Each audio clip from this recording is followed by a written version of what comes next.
put an edge. If this is a minimum spanning tree, what do you mean by minimum spanning tree?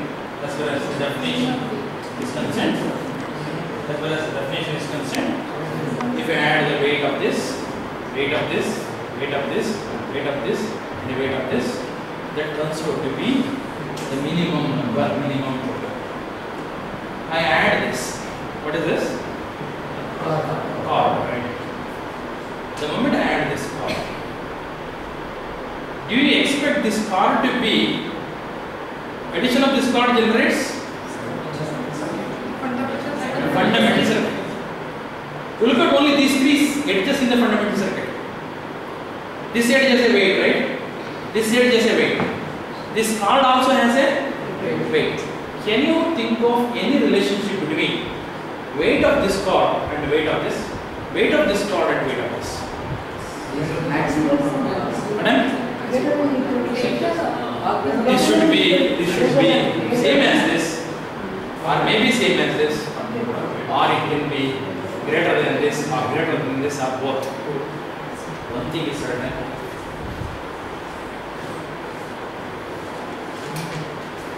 One thing is certain.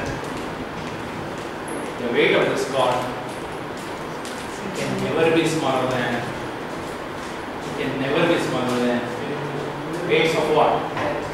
Weight of those branches participating in this fundamental circuit. Why?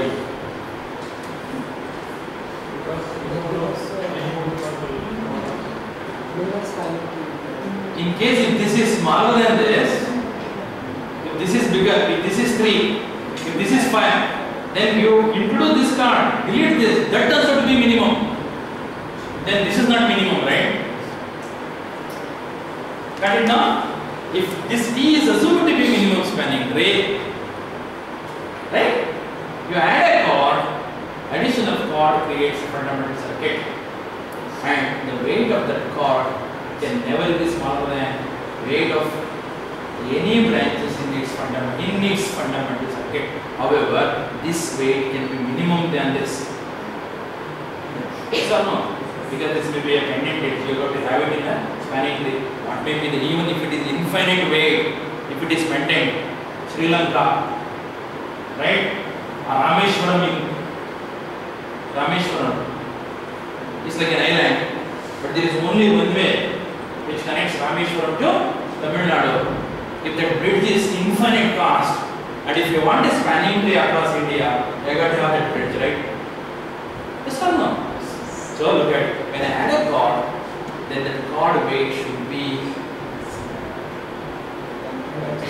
greater than or equal to any of the branches present in its fundamental circuit. Could you get it? I mean, the weight of the chord can never be smaller than the weight of any branch in its fundamental circuit. Could you get it? But that's the property of any spanning. Each chord has more weight than any branch in its fundamental. Is that understood? Yes or no? Yes, sir. Fine. The same philosophy, let me present it in a different way.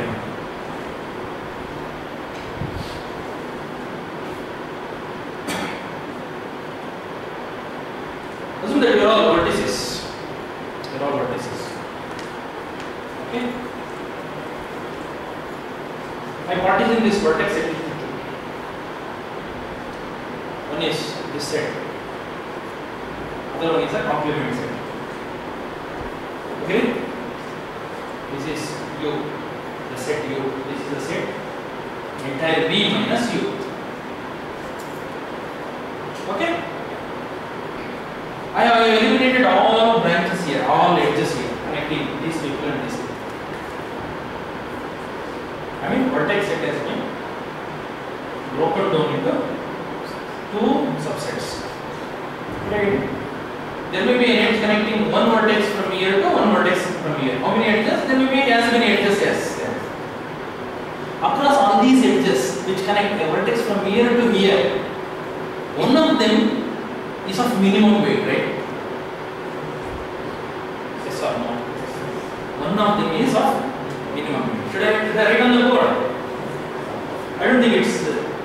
demand your imagination, right? So this is entire set V. This is one subset. Let me call it as U. U is a subset of V. Right? Call it as U. A subset of. This is another subset. Let me put it V minus. Agree? Here are the edges. Because it's a graph now. We have edges connecting a vertex of V to vertex of U to vertex of V minus U.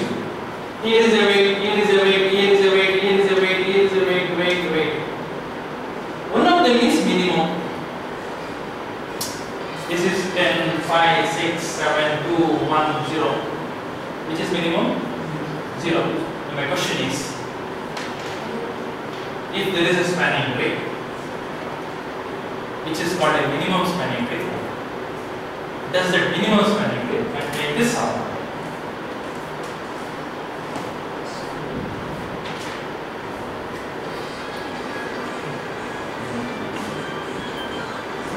So, if not clear, if it is something bad because I am talking about set theory, let's throw over the set theory. Very simple.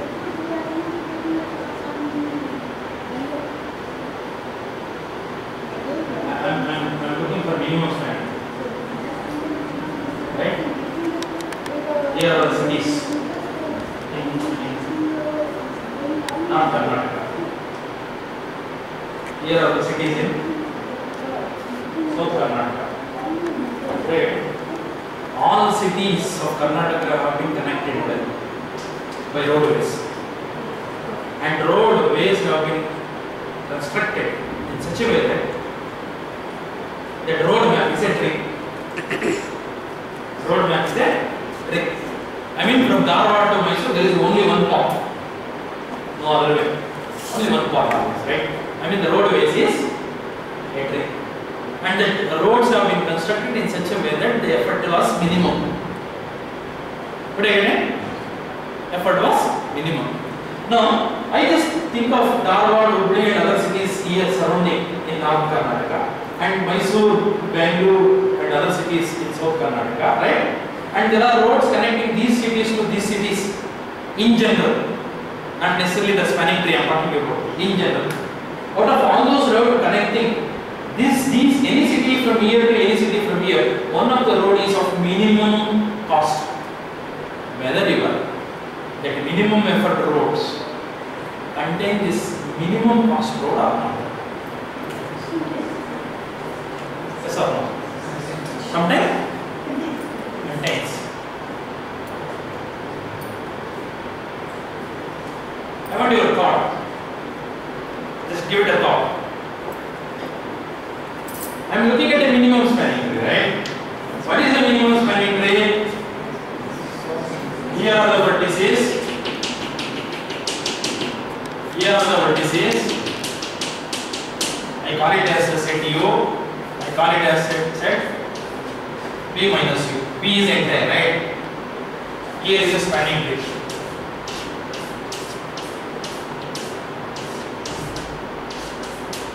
Here is another spanning tree, just think of. Good again. How many disconnected components here? How many disconnected components here? 2 disconnected. Now, I want to have a single spanning tree covering entire graph. Yes? How many edges I am supposed to choose from here to here? Only one edge. Right? But in the graph, there may be many edges. This is connected to this is connected to this, right? Different color. This is of weight W1, this is of weight W2, this is of weight W3, this is of weight W4, this is of weight W5. Now my question is, in the minimum spanning tree of the entire graph, which of these edges is included? Minimum weight, right? The edge which is with minimum W is supposed to be existing in the minimum spanning tree, right? Following it up. Otherwise, your spanning tree is not minimum spanning tree. Let me look at quite interesting thing is now.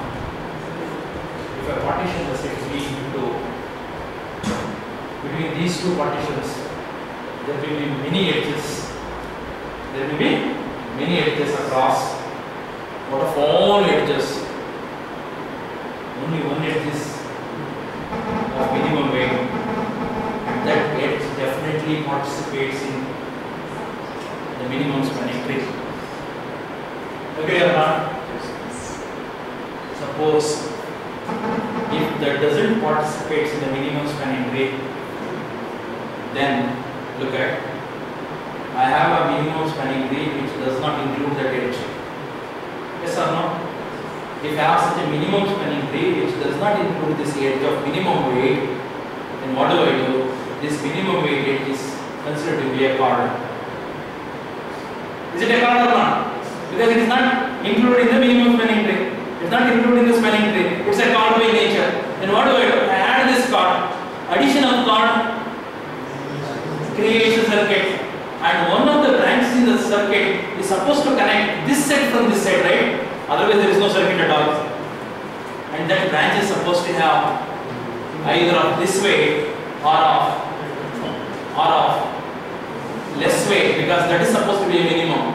But if this is assumed to be minimum, obviously that edge should have equal weight of this. Yes or no? Yes. Or else what do? I throw away that edge, keep this, then I have a different minimum spanning tree, right?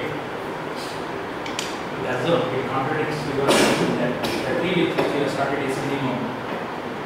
Agree or not? You can prove it by contradiction. On the other way around, look at the same property I am trying to represent in this way. The same property I am telling, the chord is supposed to have more weight, or at least the same weight when compared to the weights of the branches of its spanning tree. The same property I am trying to represent in the following way. If G is a graph, V the vertex set, E the edge set, right? It's a connected weighted graph. Let U be a proper subset of V, right? Let U be, please read it as, let U be a proper subset of V, like one subset. If UV is an edge, where this is U small u, this is small v, getting me or not? This is small u, a vertex in U, this is small v, a vertex in V minus U. If UV is an edge of what? The lowest cost, right? Of minimum weight, such that U belongs to V, V belongs to V minus U, then there is a industry that includes UV as an edge, as a branch. Agree with this or not? Right? Look at this property as being exploited like anything for the purpose of constructing minimum spanning tree.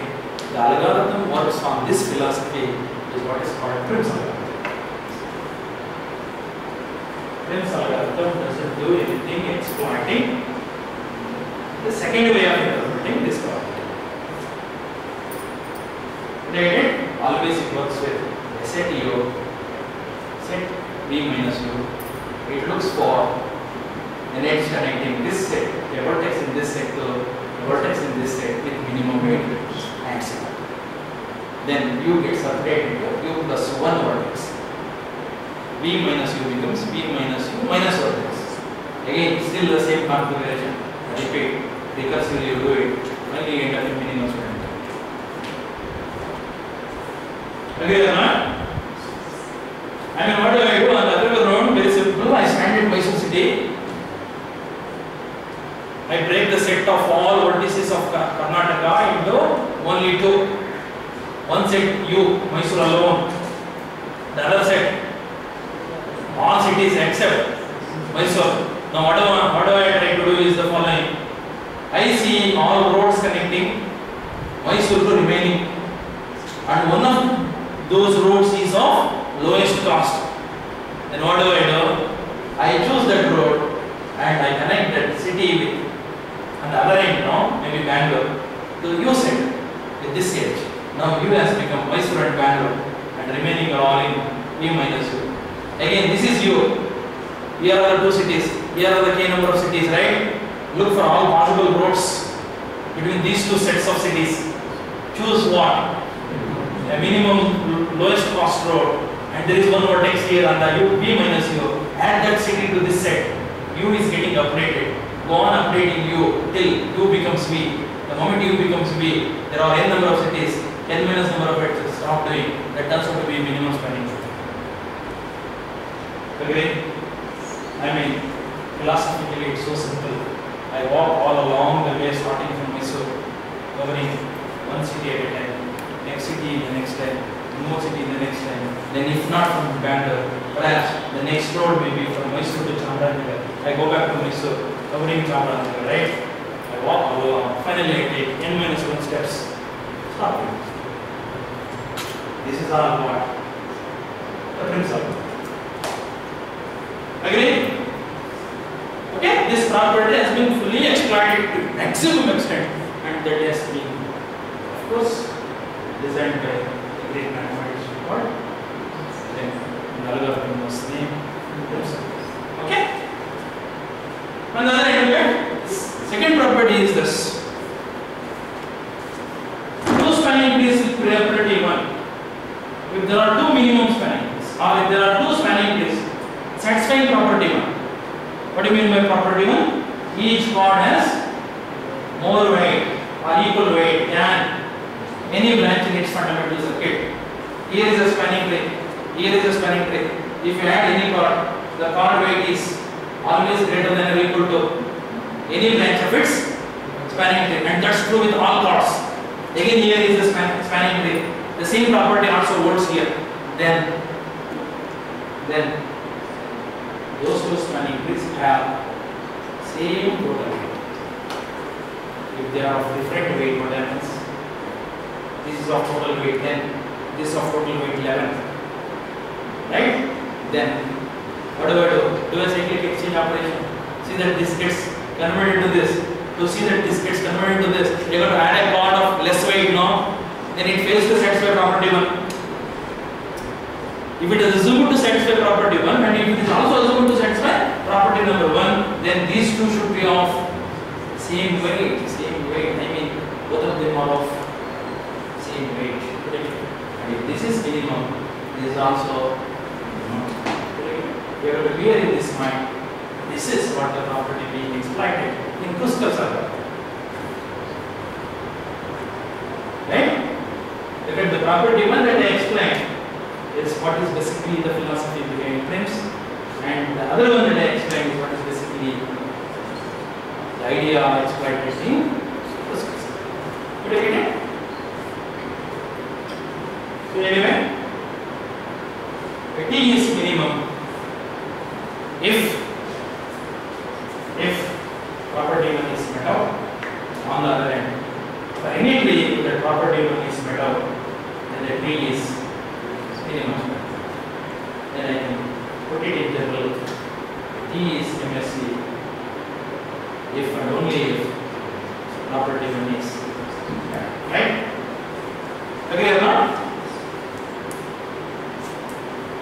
Let's now move on to algorithms. I don't know whether somebody has touched upon greedy methods or not. Okay, the greedy method. I don't think anybody has to teach us because our common sense always goes for greedy way of accomplishing things. No? Even attending this type of workshop is a greedy. Right? Sitting through lectures, we are not greedy, right? We always try to minimize the effort to be put in while sitting in anybody's lecture, right? That's a greedy approach. Teacher? No, generally teachers are not following greedy methods because it goes on elaborating. Right. Attending the lectures. The most, Attending the lectures. Teachers will never try to minimize, but generally Attending the lectures. that's what participants. Whether whether teacher or student, makes no difference. Agree? What is greedy method? The foolish thing in greedy method is the following.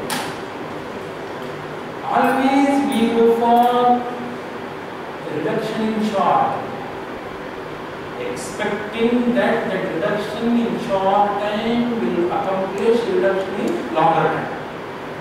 Complete not. At every stage I go for minimization, assuming that in a final output I will be with more optimized solution, but not necessarily true. Yes or no? You want to optimize your money? Don't eat. Avoid lunch. Avoid dinner. Avoid breakfast. What day you have to pay? More amount to the doctor. A big amount to the doctor, right? Yes or no?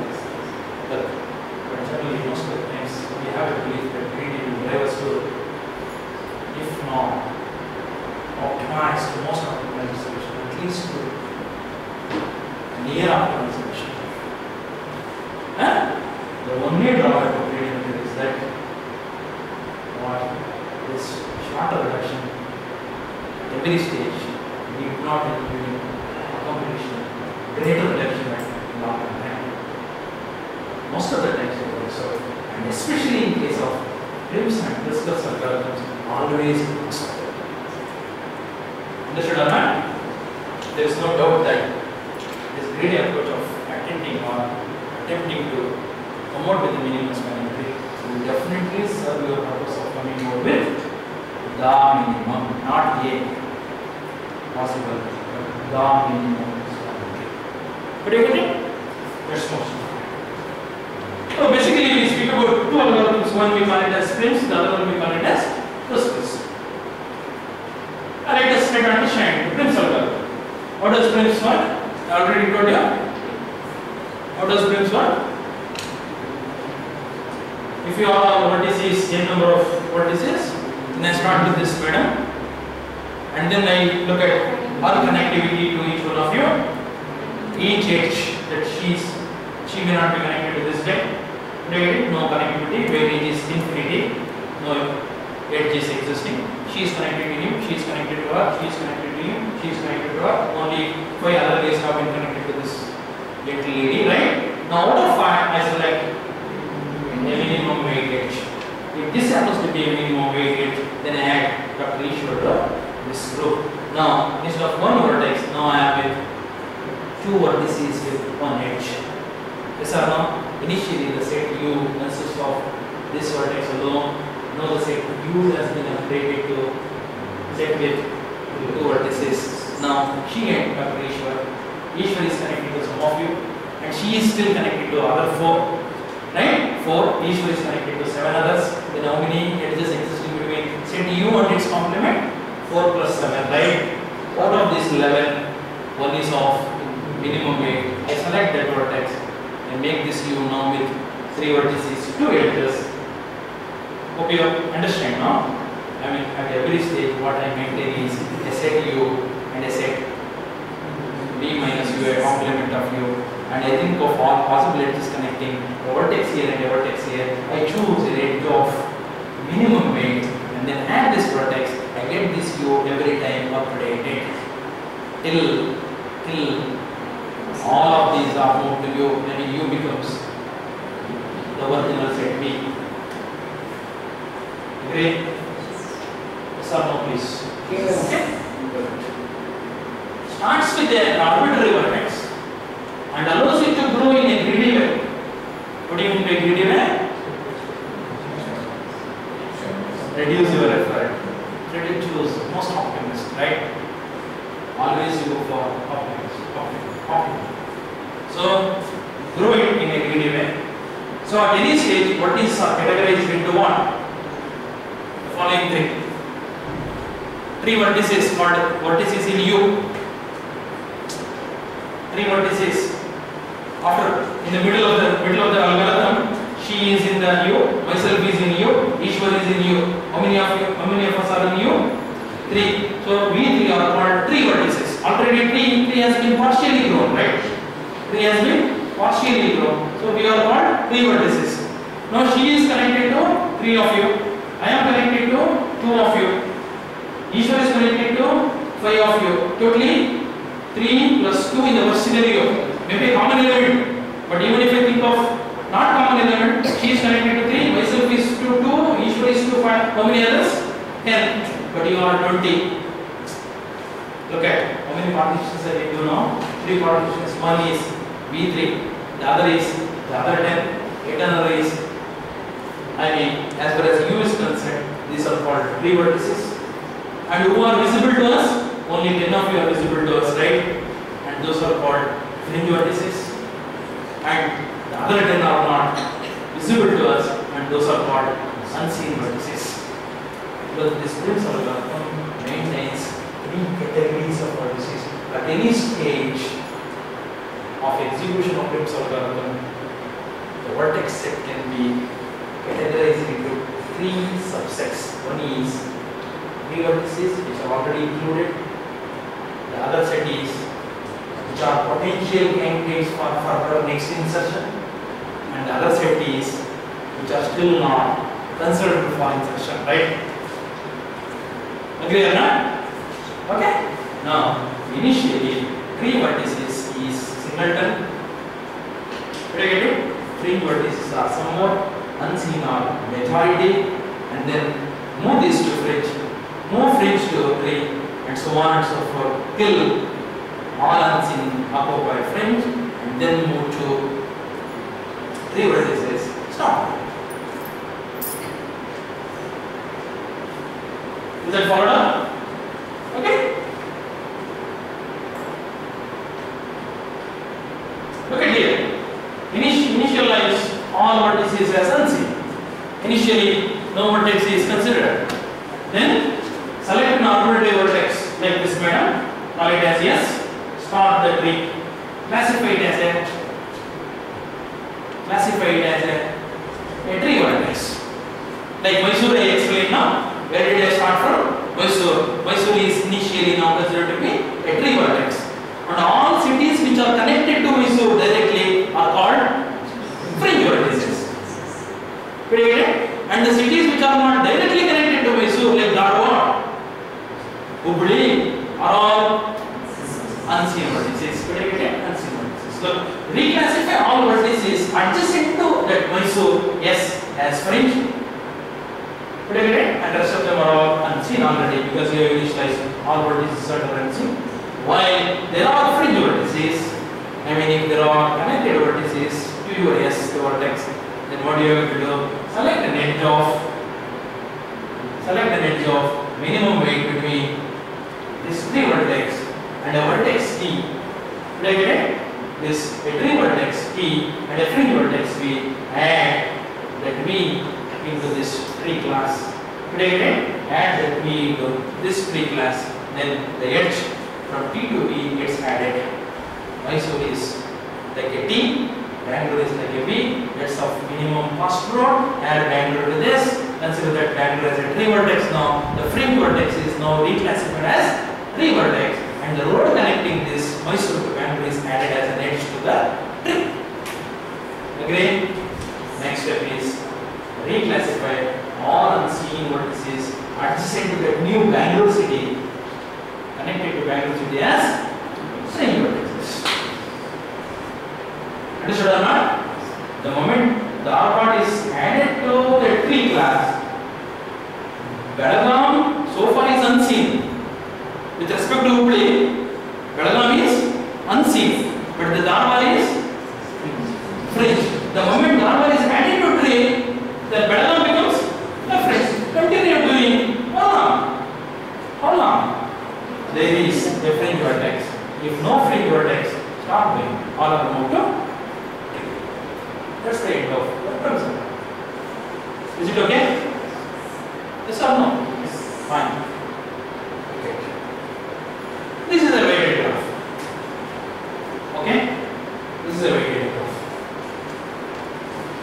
Let me start with the vertex A. Where is A here? A.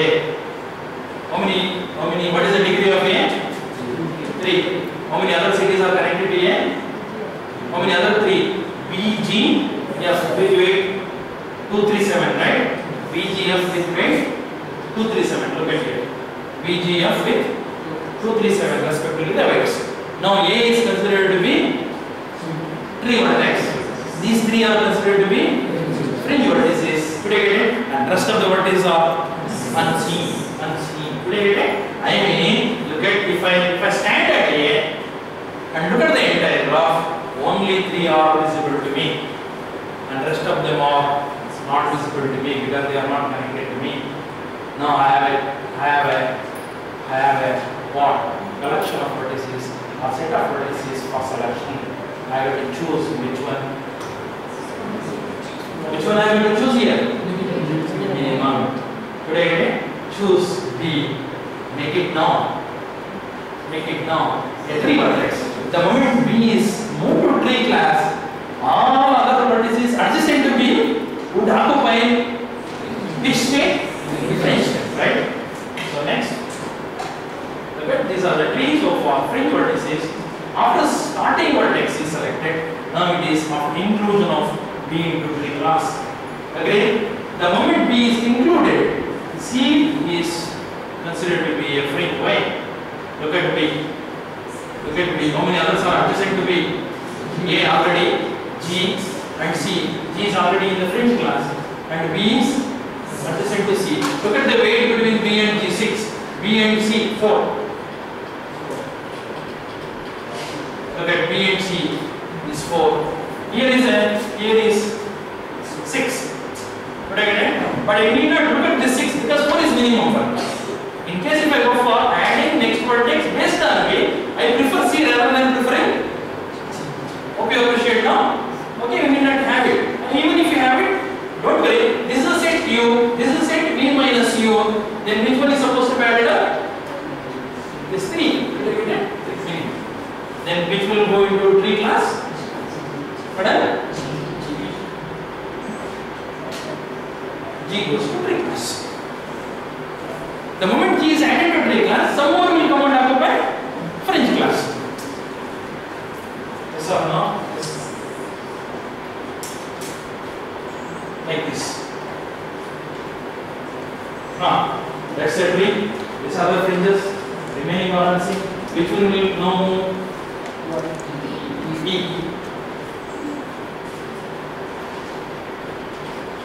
Look, E goes, D goes, C goes. This is another stage, right? Now, H will go. Next, 1 by 1, right? How long it should continue? This is the algorithm. What is the algorithm? What done? T is empty initially. Your small minimum spanning tree is empty initially. The U starts with vertex number 1. Yes, U starts with vertex number 1. Why U is not equal to B? Do what if there is an edge UV with the lowest cost such that U is in U, B is in U minus U. What you are going to do is add that edge to a tree and then update your U by including that vertex B. Continue doing how long?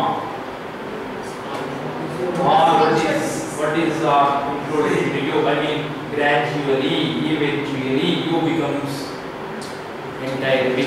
The moment U becomes entirely, stop it.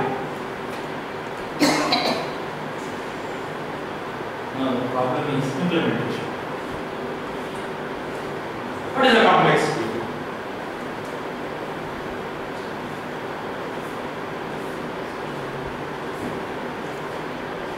What is supposed to be the complexity of this?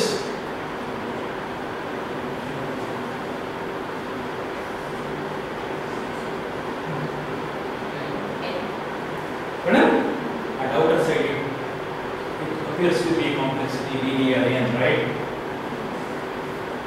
Will loop runs n times because I have gone adding one vertex at a time, one vertex at a time. But now my question is, how do I select an edge of minimum cost?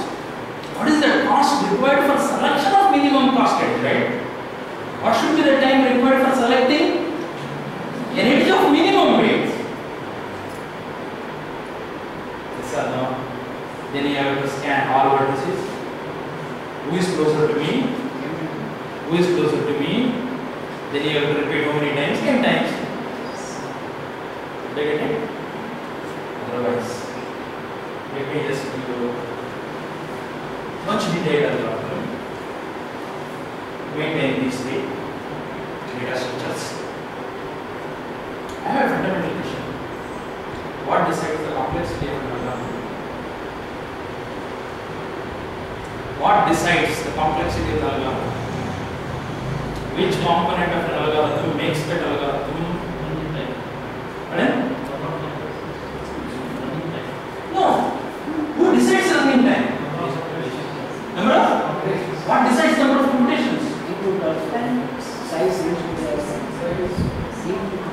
Input, okay, it's supposed to be a function of input, but look at it. You work fast. I work slow. What makes you to work fast?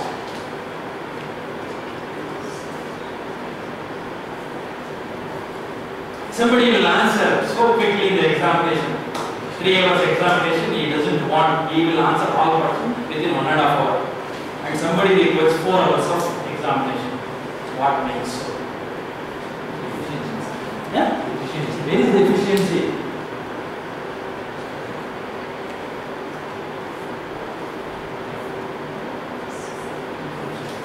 Where is the efficiency? Efficiency of the algorithm is not the property of the algorithm. Actually, when we speak about property of the algorithm, we don't speak about efficiency as a property. We speak about input, output, definiteness, finiteness, effectiveness. But no way we speak about efficiency of the algorithm as a property of the algorithm. But still, I want efficient algorithm. The efficiency of the algorithm is no way dependent. It's not the nature of the algorithm. Some more efficient, some more slow because of attached data structures. The way in which you remember information makes you faster or slow. Yes or no? If somebody accomplishes a job so quickly, it means the way in which he remembers things in brain makes him fast. Agree or not, please? My efficiency is decided by not any nature other than what? The way in which that information has been organized in my brain. Maybe the underlying data structure matters a lot. I think one day one of my colleagues must have told you, this is what the breadth first, this is what the depth first. What matters? Both are searching, right? Why it is called depth? Why it is called breadth? What makes it depth? What makes it breadth? Come on, please. Huh? The way in which you handle vertices. You push them into stack, when you push them, you insert them into queue. Instead of using queue, you go for stack, or instead of using stack, if you go for queue, both are same searching, but one makes use of stack, the other makes use of. Because what matters is not the algorithm, but the data structure. Yes or no? I mean, when you think of efficiency of an algorithm, please don't think blindly, don't think of independent of data structure. You are supposed to ask the question, how is this realized? How is this accommodated? Today, I have been telling you that look, move them into fringe, move them into tree, move them into fringe, move them into tree. How are these fringe vertices being maintained? Do you go for maintaining them as a heap structure? Do you go for maintaining them as array of element? Do you go for maintaining them as only linked list? If you go for linked list, that's the worst way of handling the problem.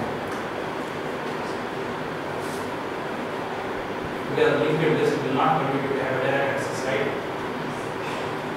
Linked list always encourages sequential search, but heap encourages sudden.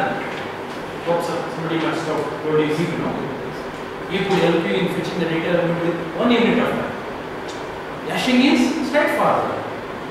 Look, how do I find that an edge of lowest cost? That's more interesting for me, right?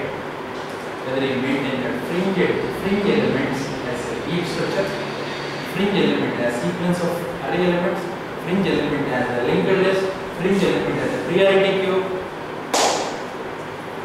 Agree? I mean, don't blindly think of what. If you are particular about the prior analysis, you can think it blindly. If you are so particular about a posteriori analysis, if you really concentrate on running time of the algorithm, then you have to consider the goodness of data structure also. The complexity of the algorithm only depends on the goodness of the data structure. Right? If the data structure adopted is effective, the algorithm is more efficient. If the associated data structure is less effective, then algorithm will be less efficient. Whether I give you a textbook or a dictionary, expecting you to look for a word matters a lot, right? Yes or no? I want you to look for a word in dictionary, you become quick. I want you to look for the same word in a textbook, you become less efficient, right? What matters? Not you. What I can do. Understood? So please be strong in data structure. Then you can definitely be comfortable in analysis of algorithm. That's great. And the question is, how do I maintain? Who is closer to me? Who is very close to me? Then I maintain an array called closest. The closest of I belongs to you, right? I belongs to you. For each I minus you. Closest of I is, look, we are in you, you are there, you are I element. For him, whether she is closer, or me is closer, or somebody else is closer, right? The closest of I is nothing but an element of you.